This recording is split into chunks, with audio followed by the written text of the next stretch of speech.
Excuse me. Good afternoon. Welcome to the meeting of the Metropolitan Environment Committee. This is Tuesday, September 11th.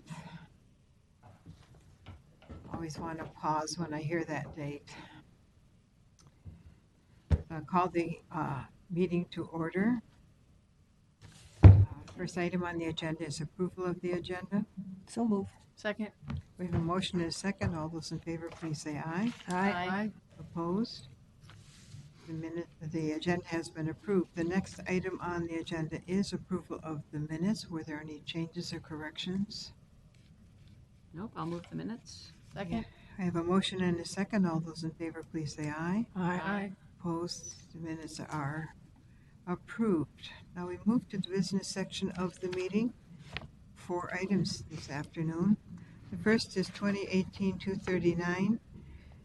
And Joseph Ward is going to visit with us again, Joseph.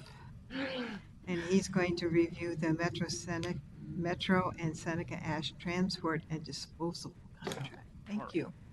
Thank you, Madam Chair, committee members. My name is Joe Ward. I'm a process engineer in the Support Services Business Unit under Larry Rogang. And I'm here today to talk about a new contract for ash transport and disposal for Metro and Seneca. And as a background, ash is our residual waste product from incineration. And we completed a formal advertised invitation for bids process this July. And we received 3 bids. SKB, the current disposal vendor, was the low bidder. And their landfill is located in Rosemount and is permitted by MPCA and Dakota County. The total the total cost for this service during the term of the contract is dependent on the waste ash production, which is estimated at up to 30,000 tons per year. It's normally closer to 20,000, but our Thrive Lens analysis. This action advances the Thrive outcome of stewardship. Public financial resources will be invested efficiently and effectively to maintain proper operation of the Metropolitan disposal system, which protects the region's natural resources. The proposed action is that the Metropolitan Council authorize its regional administrator to award and execute a contract to SKB Environmental of St. Paul, Minnesota, to provide waste incinerator ash disposal services at the Metropolitan and Seneca wastewater treatment plants at a unit price of $26.18 per ton and $90 per hour for demurrage. This contract will be for a period of 2 years with an option to extend for 3 additional 1-year periods. Contract values not to exceed value amount of $2.4 million. Thank you. Are there questions? Councilmember Schreiber? Yes, thank you. And I'm sure I've probably heard this term all this time on this committee, but I don't recall knowing what it means. What is demurrage? Demurrage is delays. We have instances where the ash truck pulls up to haul away our ash and our equipment malfunctions or breaks down, a pipe breaks. And sometimes they will kind of hang around for an hour or two if we can fix it quickly. And so in those instances, we pay them for their time delay. All right. Mm-hmm. Thank you. Learned something today. Other questions? That in Scrabble. I have a question. How does this contract compare with our previous contract? It's a 25% increase. 25%. Yes. Unfortunately. Any driving force behind that increase? Short of its wage increase over 5 years was the last time we bid this contract. That's really, as far as discussions with the contractor, I didn't really get a great response, just kind of general increase. This is what it is, huh? Yes, our second bid was from Bonco, which is Vite, I believe. Bonco is their landfill, and theirs was $26.50 a ton, so it was very close to the $26.18. Mm-hmm. So just asking. Yeah. Getting hard to find truck drivers these days. True, true. Yes. I'm glad to pay them more. Any other comments or questions? If not, we need a motion for the proposed action. Move approval? Support. We have a motion and a second. All those in favor, please say aye. Aye. Aye. Opposed? The motion passes. Thank you very much. Thank you. Item 2018-240 is about a full-service interceptor engineering master contract, and Scott is with us this afternoon. Hi, Scott. Good afternoon, Madam Chair. This business item requests authorization for the regional administrator to negotiate and award 5 master contracts for $4 million each with Brown & Caldwell, Foth Infrastructure, SEH Incorporated, TKDA, and Stantec Consultants. Total contract value, $20 million. The work of these master contracts will be awarded on an as-needed basis, as requested and authorized by the council over a 5-year period for design and construction support services for interceptor sewer improvements.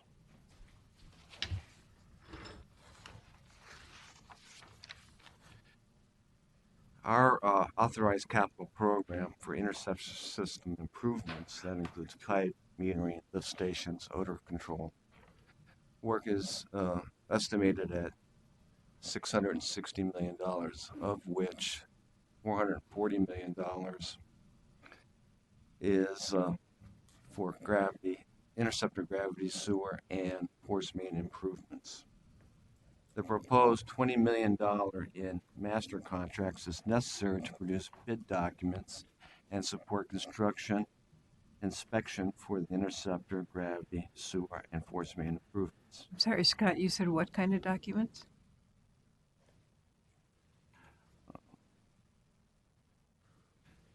Bid documents. That's Bid, B-I-D? BID. Okay, got it. Construction documents. Thank you.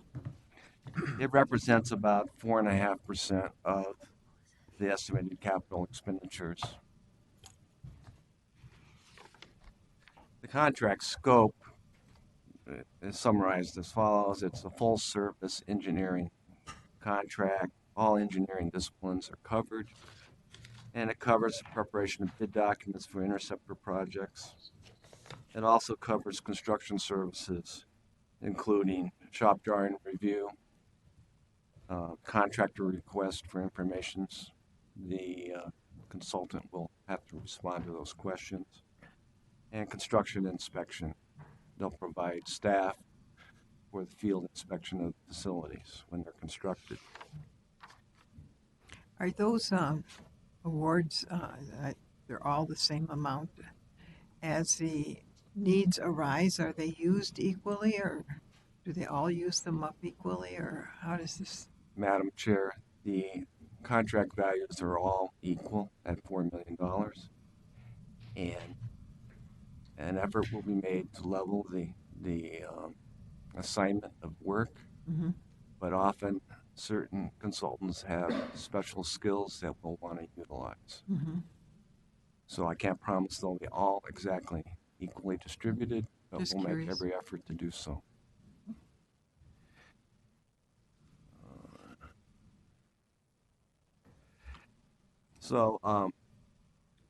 An RFP was issued. We had 12 proposals were received and evaluated.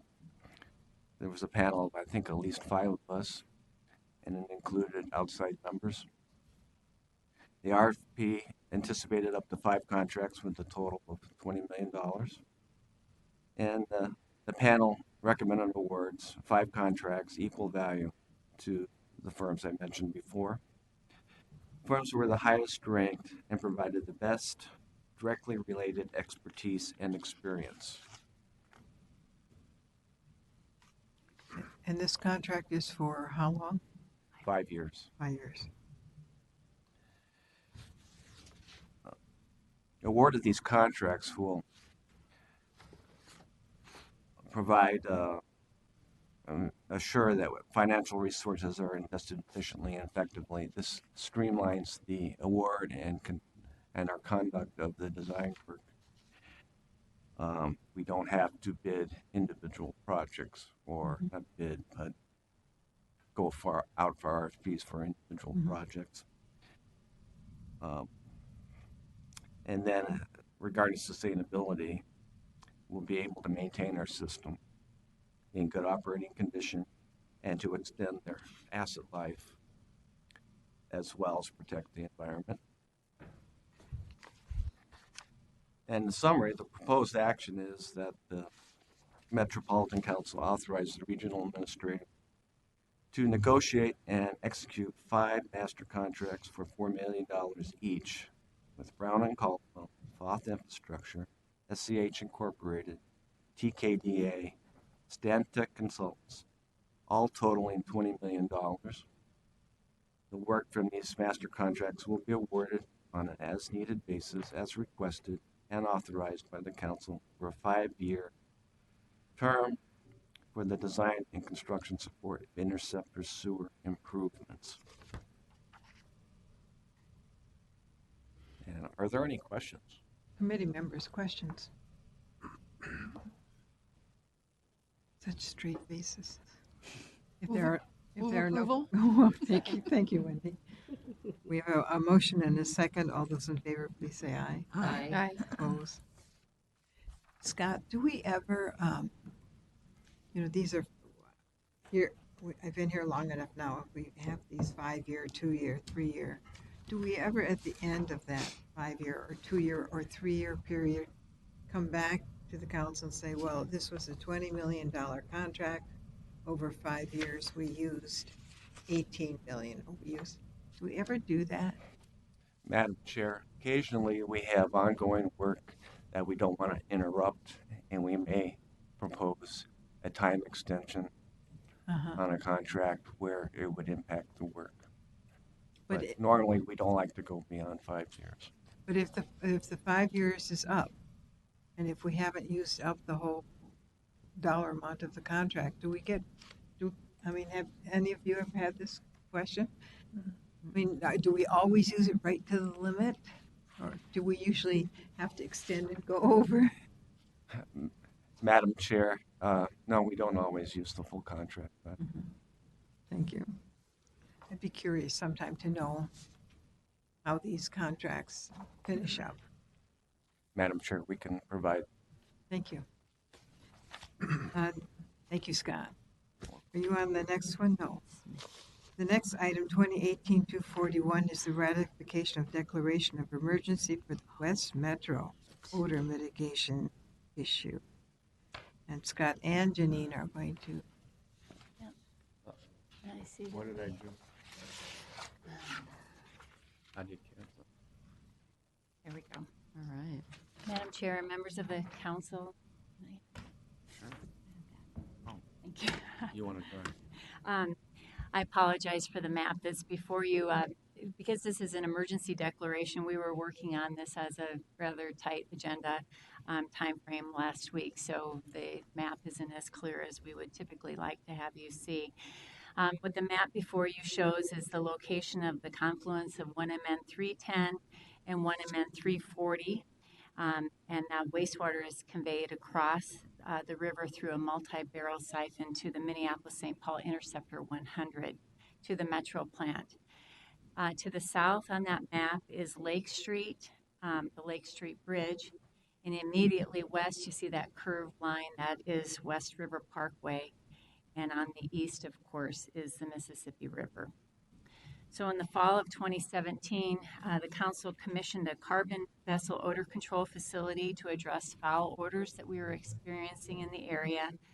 The facility has been operating since last fall, but in June we began receiving complaints about odors. After conducting testing, we found that the constructed facilities were removing the hydrogen sulfide gases that are typically associated with wastewater systems. However, nearby residents started expressing concerns about other odors characterized as decaying garbage or decaying animal that may have died in the area. Based on the air testing, council staff worked with the vendor to specify a new carbon media that will remove odors currently being detected at the site. So the vessel and the facility is operating, but the carbon, the granular carbon needs to be replaced and modified. We anticipate that we will be receiving and replacing the granulated carbon within the next few weeks. And we have initiated a communication plan with the nearby residents to express the actions that we are taking to address this issue. So the proposed action, well, I guess we have a Thrive analysis. Funding is available through the Interceptor Services Business Unit operating budget, and the analysis is the goal of stewardship. So the proposed action is that the Metropolitan Council ratify the justification and declaration of emergency for odor mitigation at the West Meters site as I indicated in the attached business item. Councilmember Letofsky, you have a question?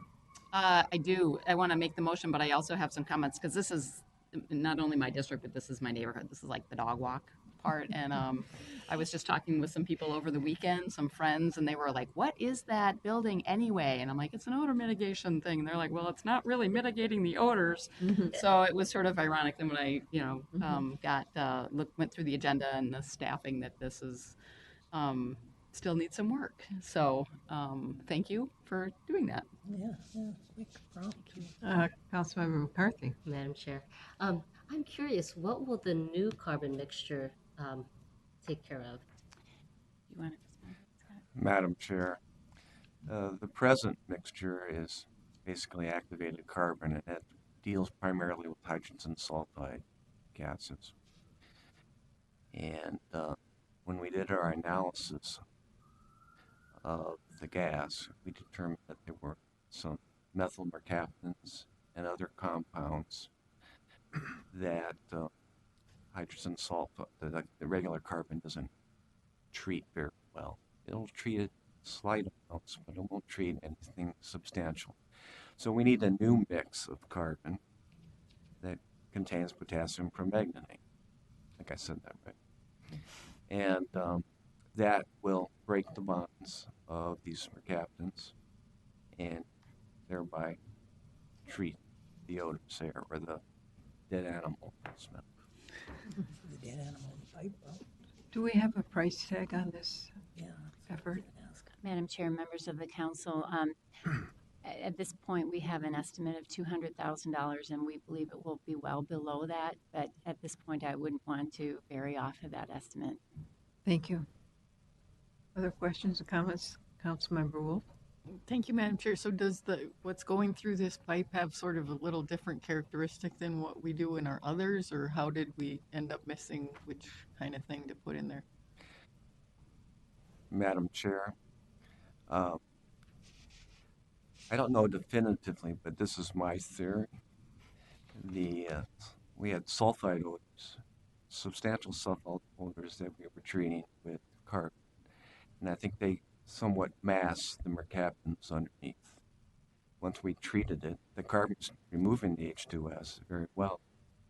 Once we remove them, these others come to the surface, and I think that's what's happening here. Okay. Interesting. Councilman Letofsky, you wanted to move this motion? Yes, I make the motion. So we have a motion and a second. All those in favor, please say aye. Aye. Opposed? The motion passes. Thank you both for taking care of the aesthetics of our work. Thank you. Oh, can I just make one more comment? Sure. I'm working with staff to do an e-newsletter, so if there's any communication you want to stick in that would be helpful as well. So Peter is Thank you. We my certainly staff can person on that. do now. that. We sent out a neighborhood notification, so we'll just share that with the Perfect. community relations specialist. Is that? Yep. Okay. Yep. Thank you. Thanks. Take care of that. The next item of business is 2018-242, Hopkins Lift Station 27, construction contract additional change order. Janine, you're going to take us through this? Yeah, Janine, as well as Adam Gordon, our engineering design services manager. So This is the overview of the L27 lift station, which is the Hopkins lift station located at the northwest corner of Blake Road and Lake Street in Hopkins. Just for context, to the north of this site map is Highway 7, and to the south is Excelsior Boulevard. And then Trunk Highway 169 is about a half mile to the west. So the existing lift station in Hopkins is needed to be replaced due to age and reliability issues. And the existing site did not have adequate space in order to reconstruct a new facility on the same location. So staff began searching for a suitable site to replace the new L27 station and in 2010, and we were fortunate enough to find a private landowner whose property met our criteria, was in the area, and was willing to sell. So the new site is located 700 feet west of the existing L27 site. You can see that on the north side of Lake Street there, that blue box, which unfortunately is right across the street from blue tennis courts, but it's on the north side is the blue box of the new lift station site. So the new site is 700 feet to the west, but it has some conditions that we found during design. The presence of shallow groundwater. Of course, Minnehaha Creek is just to the north and adjacent to the site. The site is surrounded by development, so there's existing residential buildings, apartment buildings, and so we obviously had concerns about impacts of the construction of a new facility. We also wanted to let you know that in addition to having to construct the site utilities to connect to the local infrastructure, we needed to make sure that this project got built in coordination with the city's plans to reconstruct Blake Road. So there's a lot of work going on in this area right now. So in May of 2016, the council awarded a contract to construct the new L27 lift station to Rice Lake Construction Group in the amount of $12,167,000. The scope of the contract included a 6.3 MGD lift station by constructing a 61-foot diameter caisson, which is 63 feet deep. The project also includes a 2,400 square foot building, pumping equipment, construction of new connections to the city wastewater collection system, new force mains, site restoration, and demolition of the existing L27. So on the left side on your screen, you can see the project site, and you can see where the caisson is constructed, and you can see how tight that neighborhood is. And then on the right side, you can see a sketch of the exterior view of the new L27. So that's where we're headed toward. The reason that we're here this afternoon is to summarize the issues that the contractor faced during the construction of the caisson. So due to the location of the bedrock and the indications of potential obstructions from geotechnical investigation during design, four diameter, 48-inch pilot borings were constructed in August of 2016 by the contractor to better quantify the possible obstructions of boulders and cobbles. Conditions were found to contain numerous boulders and cobbles on the site throughout the drill depth. So the site had a lot of rock structures, and they were located quite deep.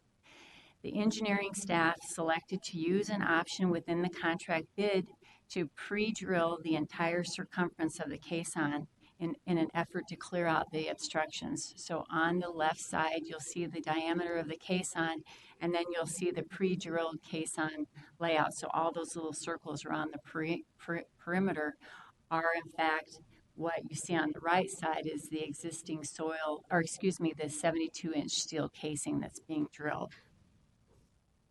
So the pre-drill work commenced in September 2016. The pre-drill work consisted of 46 6-foot diameter steel cased auger borings drilled to a full depth of the caisson and backfilled with sand. And because of the soil conditions, Rice Lake Construction experienced many difficulties, including the inability to advance the auger. So they'd hit a boulder and they'd have to make an adjustment in order to make the advancement. They had broken equipment, and they just needed extended time to complete the effort. So this work was completed in February of 2017, and this delay impacted the start for Rice Lake construction to initiate the construction of the Caisson. So during design, areas nearby the site were found to contain peat and soft soils. The contract documents restricted groundwater pumping at the site to limit the potential settlement of surrounding properties. So we didn't want to do a lot of groundwater dewatering and then impact the surrounding properties. The strategy was to clam out the wet material from the caisson, and you can see that again on the left side. As the caisson construction proceeded in depth, the ability to perform this work was compromised by the same hard ground conditions experienced during the pre-drilling work. The strategy was revised in September 2017 to allow groundwater dewatering with daily monitoring to make sure that we weren't having an impact on nearby structures. And so Rice Lake completed the sinking of the Caisson in May of 2018, 1 year later than planned. And I just wanted to note that during the course of the construction of the Caisson, about 268 boulders were removed from the site. So it was a bit of a tough site given the size. So both of these situations have resulted in proposed change orders that are due to differing site conditions. The cost associated with the proposed change orders are $933,000 for the additional items, and that includes the additional time required to pre-drill the site, delays in starting the Caisson construction, constructing additional dewatering systems, and delays due to removal of hard ground within the Caisson. So before I go on, I just wanted to take a quick break because I thought this was kind of interesting, and I've asked Adam to just kind of walk through what a typical construction of a caisson looks like. Yeah, Madam Chair, thank you. The process of sinking a caisson basically is done in 3 steps and repeated over. This first slide shows us the initial concrete, what we call a shoe of a caisson, which has a beveled bottom of it, shaped much like a wood chisel, so it can actually cut into the ground. So this photo shows a 61-foot diameter shoe that's been placed, and it's ready for casting a ring-shaped wall on top of the caisson, or top of the shoe. Go to the next slide, and we have basically the casting of a new 10-foot ring-shaped wall on top of that initial shoe. And the photo shows the tying of the rebar and the placement of the concrete for this wall. Then the forms are stripped off, and then we go to the next step, which is basically excavating from the inside of the caisson, and this causes the weight of the structure to bear down, and the whole structure will sink into the ground. So this is a method that's different than a traditional excavation method where you have to sheet and shore the entire site and place the structure within sight. This is using the structure to actually hold up the soils and be its own basically ground shield as it goes into the ground. This process is repeated for each of the caisson ring walls. So there's 5 walls that were cast on top of each other for a total depth of 63 feet.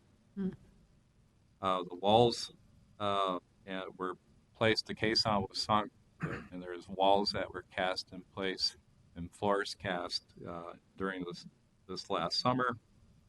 And to this point, they're getting ready to install equipment side of the caisson and also construct a building on top to house the remainder of the equipment. We're expecting to finish the lift station in the summer of 2019. So our Thrive Lens analysis, the proposed changes are significant in cost and, excuse me, I skipped the slide. While there is a financial impact associated with this request, there is adequate funding in the Hopkins system repair for the family of contracts for that particular capital program. And of course, the outcome is sustainability and investment in our wastewater infrastructure. So the proposed changes are significant in cost and scope as to exceed the typical expectation for use of the general manager's delegated change order authority, which is 10%. This request is to add the items that I mentioned earlier to the general manager's change order authority while retaining the existing change order authority amount to cover the usual construction contract changes. So that would bring the general manager's change order authority on this particular project to about 17.6%. Questions? Council members. It sounds like quite an elaborate procedure to get it to sink into its. I can't imagine how that occurs. Madam Chair, members of the council, it is a very interesting procedure, and part of the reason that we selected this method is, of course, the site restrictions and the impact to the surrounding properties. It is a project that's been interesting to watch, and albeit difficult to do. And of course, in a project like this, if you prepare the contract documents in a way that you place all the risk on the contractor, you're going to pay for all of that risk. So we approached the project in a very measured way, and we did budget for an outcome such as this, and we believe that the settlement that we've reached with the contractor is fair to both parties. Excellent. Other questions or comments? Is there a motion to approve? So moved. We have a motion Second? and a second. All those in favor, please say aye. Aye. And opposed? The motion passes. Thank you, Adam and Janine. Thank you. And now we move to the information portion of today's meeting, and Mr. Colvin is going to walk us through the capital program and the 2019 budget. Yeah. Thank you, Madam Chair, members of the committee. This information item, as the chair title indicates, is to review the proposed six-year capital program covering the period 2019 through 2024, and also to review the 2019 capital budget. This program will be incorporated in the council's overall unified capital budget that is scheduled to go up for public comment in October, and then will be adopted by the council in December of this year. I believe the council members heard a presentation in August from each division head, which gave kind of a very high-level presentation of each division's capital program. Today, I'll be providing a little bit more detail in terms of what is involved or included in the environmental services capital program. So today my presentation is really broken into three topic areas. It'll be the capital program, which actually consists of two parts. The capital program is a list of projects that the environmental services plans to implement within the six-year period. A portion of those projects will be authorized and included in what we call the authorized capital program, so scheduled for activity and expenses, and then the remaining portion of that project list is referred to as the capital improvement plan, or the CIP. So those are projects that have been identified in the six-year period, but we aren't seeking authorization at this time to actually forward them. They're basically just placeholders in the six-year period. And of course, the capital budget is the annual appropriation from the authorized capital program, which seeks authorization to spend in the upcoming year. And I'll go over those definitions a little bit more because it's kind of important to know the nuanced difference between the authorized capital program and CIP. The capital program strives to meet three primary objectives. There's asset preservation, which our projects aim to preserve the approximate $7 billion in infrastructure investments that the metropolitan area has made in the regional wastewater collection and treatment system since its inception. We have projects that fall under the growth or capacity category. Those are projects that provide regional wastewater services that are commensurate to a community's request for services expressed in their comprehensive sewer plan.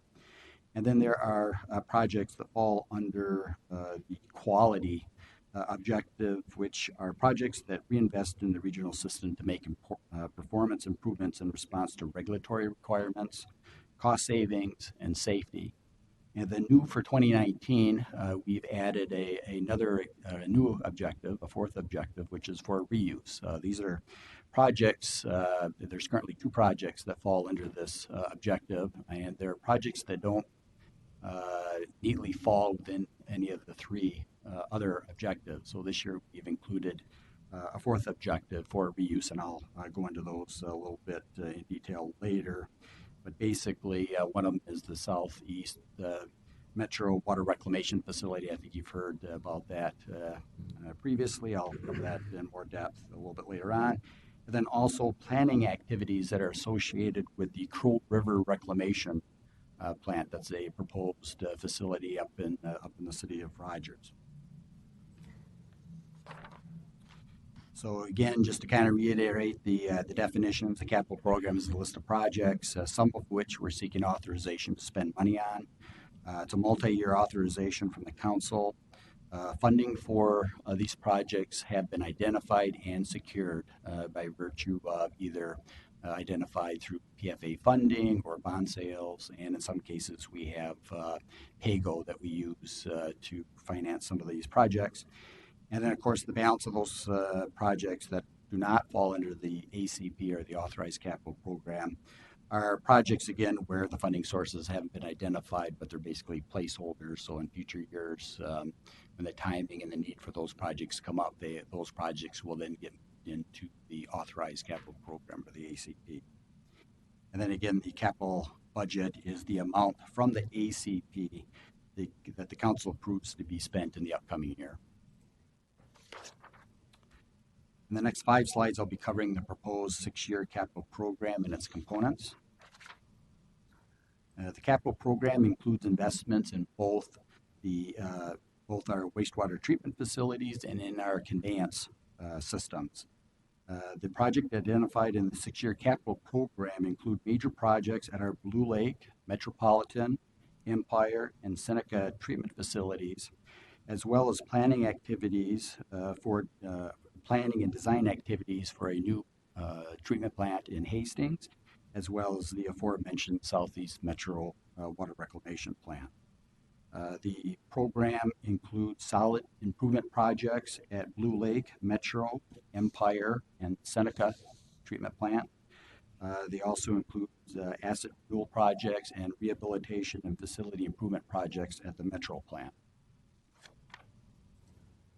And there are also miscellaneous projects that occur in our other regional plants in the system. The total of the major plant projects in the program equate to $433 million. And those are just the major projects that reflect projects in excess of $50 million.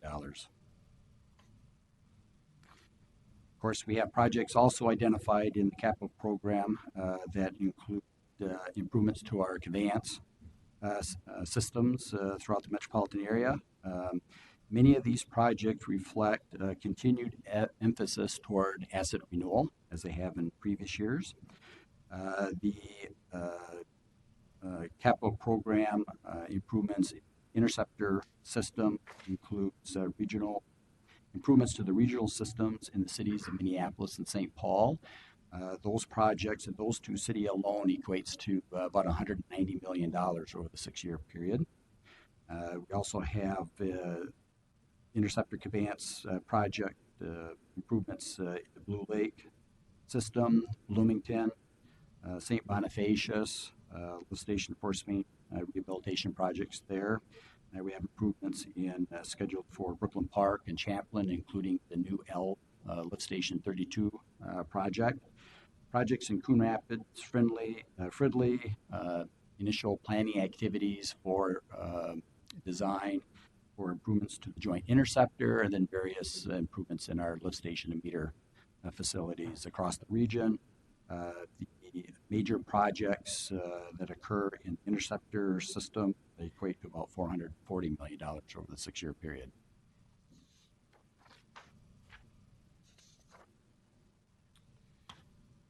So looking at the 6-year capital improvement and averaging that, we are estimating an average of about $154 million per year over the 6-year CIP period. So that'd be between 2019 and 2024.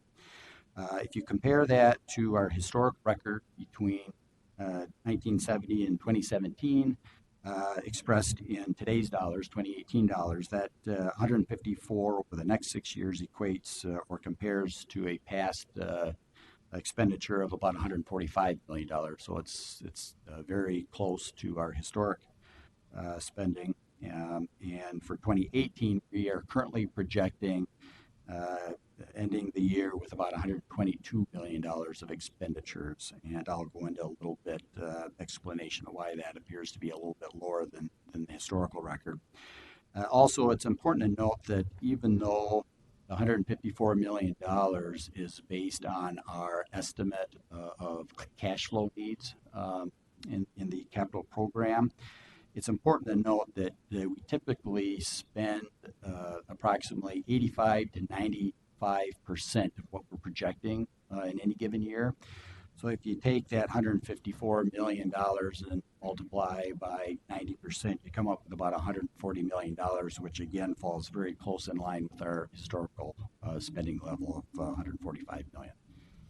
So in short, the capital program appears to be pretty close in line with what we've historically had spent over the last number of decades.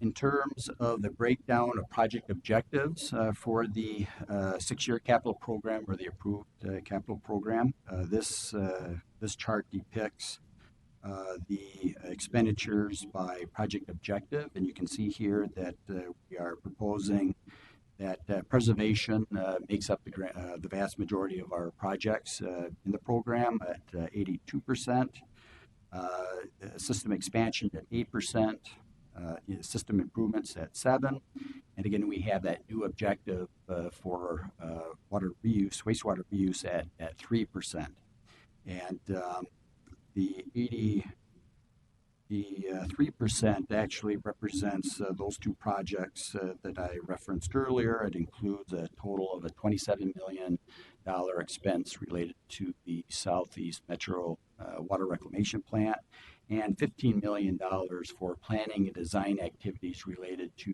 our Metro Solids Plant or the 4th Incinerator Project.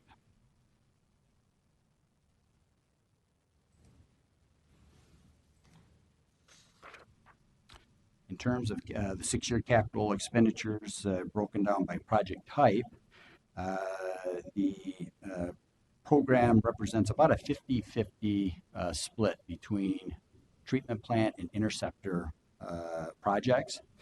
And if you'll recall, last year that split was 60-40 with the majority of work falling in the interceptor system, and the year before that it was 70-30. So there's over the last 3 years, there has been a gradual shift between an emphasis on projects on the interceptor system to now being more equal between the interceptor and treatment plant projects.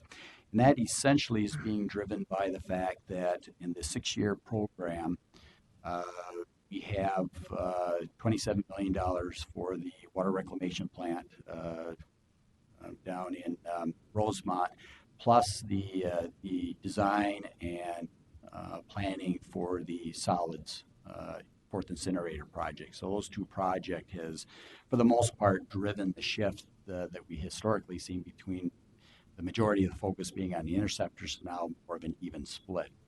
And I'll talk a little bit more about both of those projects a bit later on.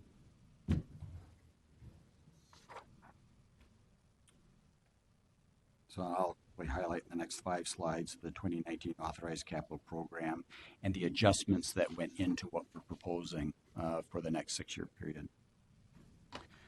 The proposed ACP or Authorized Capital Program reflects 30 new projects. And there's quite a range in the size of these projects.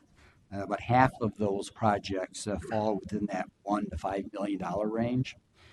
We've got 7 projects, new projects that are $1 million or less, and then another 6 projects that are between that $5 and $10 million range. And then we've got 2 projects that are greater than the $10 million, and that would both be related to, again, the solid fourth incinerator project at Metro design and planning activities, and then the $27 million project associated with the Southeast Water Reclamation Plan. It's also important to note that we've got 2 projects within that total count of 6 projects between the $5 and $10 million that are associated with improvements out in Orono, and those two individual projects together equate to just a little over $20 million. So we basically have 3 major projects, if you combine the 2 in Orono, that are close to that $15 to $20 million. The authorized program also reflects adjustments to existing projects.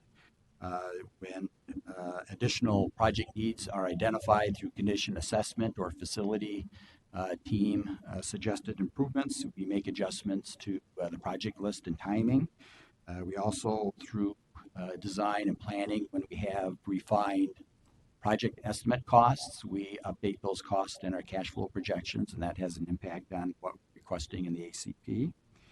And then it's also important to note that we have no projects that are being deleted in this year's request in the ACP. And last year, proposed ACP actually reflected a deletion of approximately $192 million in projects. So last year, we had a lot of projects that ended project completion and removed from the ACP. And so this year, that's one of the reasons why we see 30 projects that are being added to the ACP this year. Projects deletion and adding kind of follows a cyclic pattern. We'll have projects that will be a number of projects that will be added to the natural progression of our 6-year program.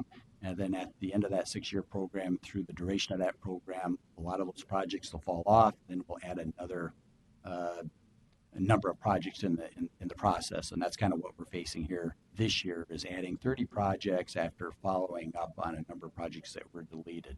I would suspect that next year we would probably see a high number of projects that were deleted because we started a number of because a lot of projects haven't been completed this year. So again, it kind of follows a cyclic pattern, and that's what we've seen historically. So just a couple of large drivers of what has influenced the changes in the ACP. I referenced the fourth incinerator at Metro Plant. The ACP, again, is requesting adding $50 million for planning and design. That total project is estimated to be about $160 million. So in future years, when the design is completed, we will be requesting additional authorization for that project. But for now, we are just authorizing costs related to planning and design. The Southeast Metro Water Reclamation Facility, we are estimating that project is going to cost approximately $27 million. We are requesting full authorization for that project. One of the reasons for that is because of the timing and when we anticipate construction to commence, which is in 2020 to 2021. We need to have full authorization before we can enter into a construction contract. So because of the timing of that project, we feel we need to have a full authorization for that project cost. Another nuance to this project is this is a project that is adding an added level of treatment to effluent that comes out of our Empire wastewater treatment plant. We have a business out there, an industry that has expressed interest in using reclaimed effluent or reclaimed water for industrial purposes. So we are in negotiations with the industry right now, and there will be a cost share reimbursement of some type related to the council getting reimbursed for design costs and some construction related costs. But those are ongoing, and at this point, I have no basis to try to estimate what those cost share agreements are. We're still in negotiations with the company. So even though we're requesting $27 million out of the capital program, which we need in order to enter into contracts for design and construction, the net balance of that, the realized expense from the council will be something less than $27 million. It's just yet to be negotiated. Scott, Councilmember Lutowski has a question. Thank you, Chair. Thank you, Scott. I am a little uncomfortable with us putting forth the 27 million before. What's that? Nothing. I Okay. told him Scott, and he's really Kyle. Oh, Kyle, sorry. Scott, maybe you should get up and answer this one then. Anyway, so uncomfortable with us putting that forward because the project has been moving along with the understanding that there would be significant participation from the business. And isn't there an outstanding grant possibility to partner with this? If you could update me, Kyle, that would be really Perhaps Sorry Janine about Clancy getting that name can wrong. provide some insight. Madam Chair and members of the council, there is a grant for design that's available through the MPCA, and we just spoke with the developer, and they will be putting together a work plan, and they have to match those funds as well in order to be able to access those funds. The reason that it's in the capital program is because the capital program is, of course, a plan. And if we don't get a design deposit agreement from the developer executed, we will not start on the design of the project. So we won't be expending any dollars unless we have a design deposit agreement. Furthermore, if we aren't able to execute a memorandum of understanding, which would then be replaced by a services agreement, we would start with the construction as well.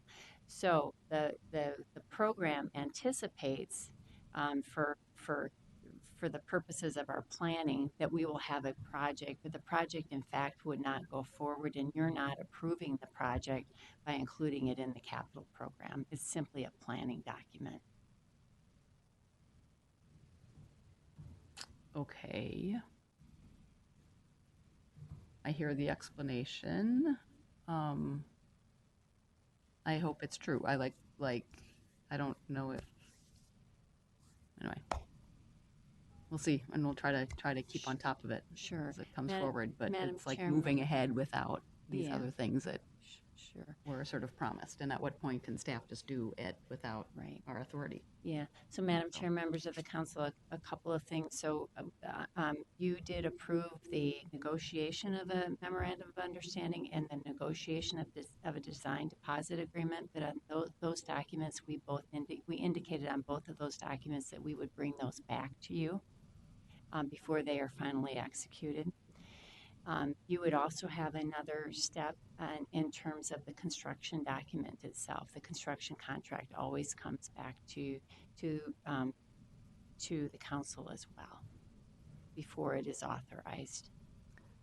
Again, I understand all that. And just my last point is oftentimes we get these actions to appropriate money, and the explanation is it's in the capital plan. So, Okay. right? I appreciate your Right? concern. As I look to my colleagues. It's sometimes we get these actions and it's like the decision's already been made, but when that decision was made, there's always this explanation that we'll be able to vote on it again in the future. So it's kind of one of these things. Anything else? Thank you, Janine. Thank you, Carl, Kara, Kyle. Scott.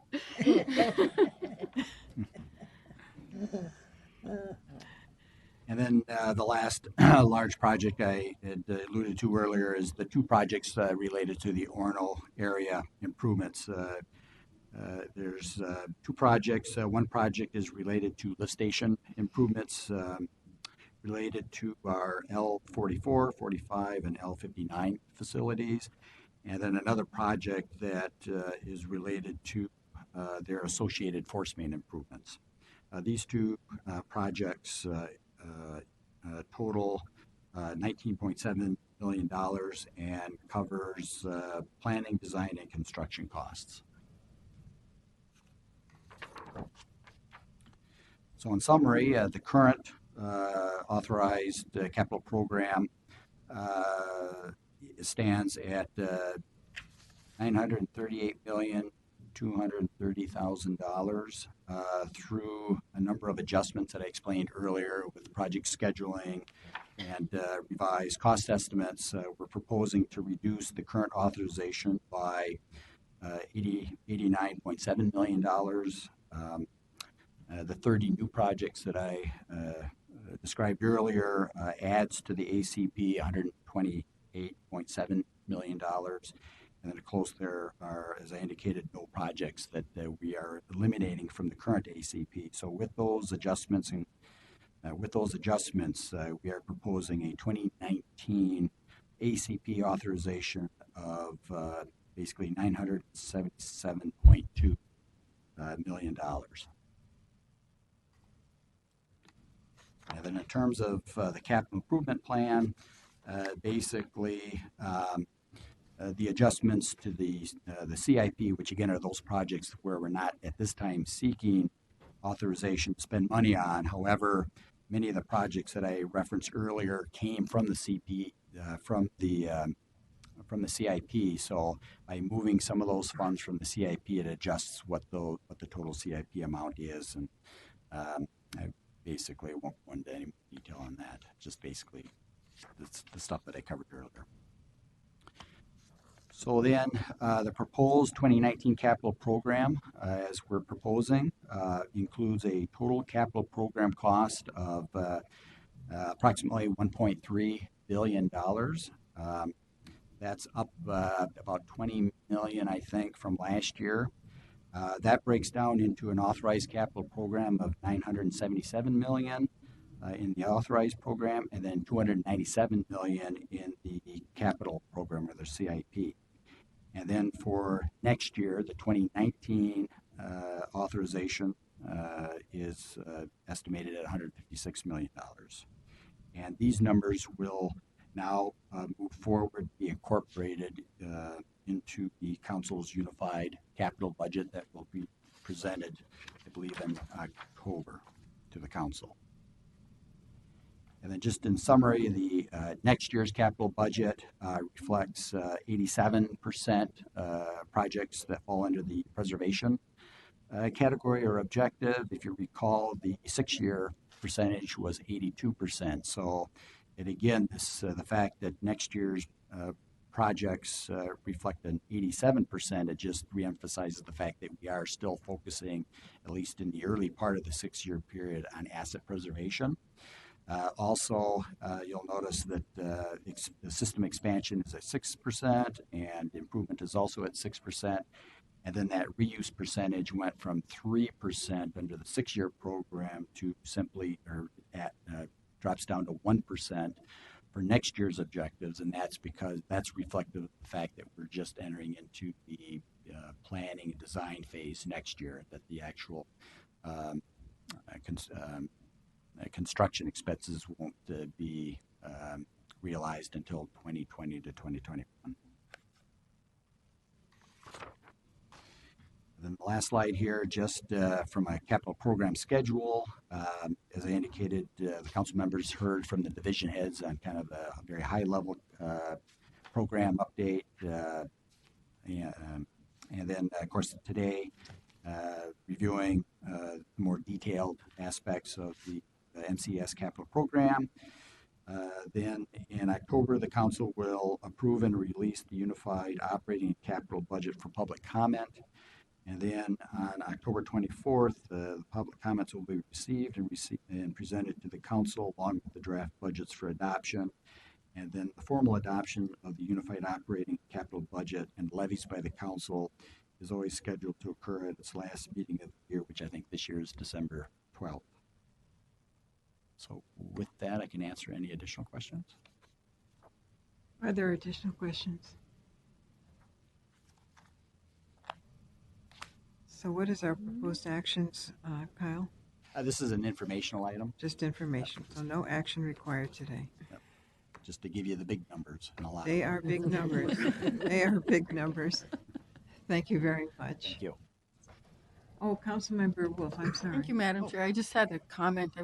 Since I've been here for a really long time now, the whole difference between the authorized capital program and what's planned for the future doesn't freak me out quite as much, because I remember back before we really got into our I&I work, there was a lot of plant expansion stuff and pipe expansion stuff that needed to be in the program that got moved out because we were able to get the volumes down by keeping some of that extra water out of the system. Sure. So we were not having to treat it.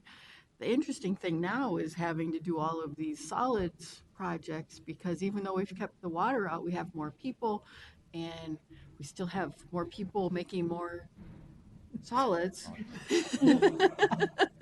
Very So- delicate, very delicate. So that's why we have this sudden rush of solids projects, because we kept the water out, but we're still growing. That's And right. so the nature of what's coming through the pipe is a little more concentrated, but you still have to treat everything that comes down the pipe. Thank you for that observation.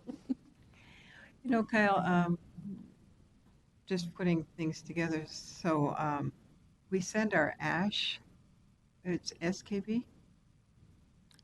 Yes, we send our ash to landfill, which I think is SKV. And are they connected, they are connected with Intercom? Or how is, I'm trying to,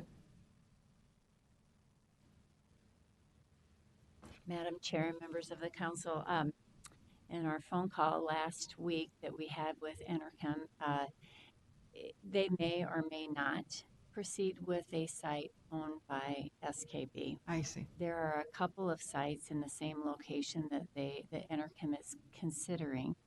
That said, the municipal solid waste source very, very well could come from SKB or from others. Mhm. Is there any anticipation that having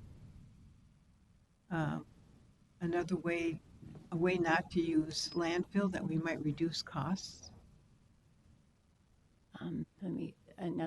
for our ash? For our ash. Yes. Madam Chair, members of the council, I think that when we presented the solids processing, the solids plan for Metro to the council at the work session, we mentioned to the council that we are working with the University of Minnesota on a study on the beneficial reuse of our ash. We're on I think we're in the first or second year of our study. And so we continue to look for ways to reuse that product, particularly because it's high in some nutrient values that we think could be of use. But at this point, we don't have a market that's available right now. Okay. Just curious, trying to put these pieces together for such a big operation. That project is in my district, by the way. Yes, I know. Excellent. Thank you very much, Kyle and Janine. And My good if friend. there's anything else from the manager, Madam Chair, there's nothing else to report. no big news event or No big award? Nothing Where's beyond. I'm sorry. So where's Lisa? Lisa's on annual leave. She'll be back tomorrow. Oh, good for her. good. Well, if there is nothing else to bring before the committee, this meeting is adjourned.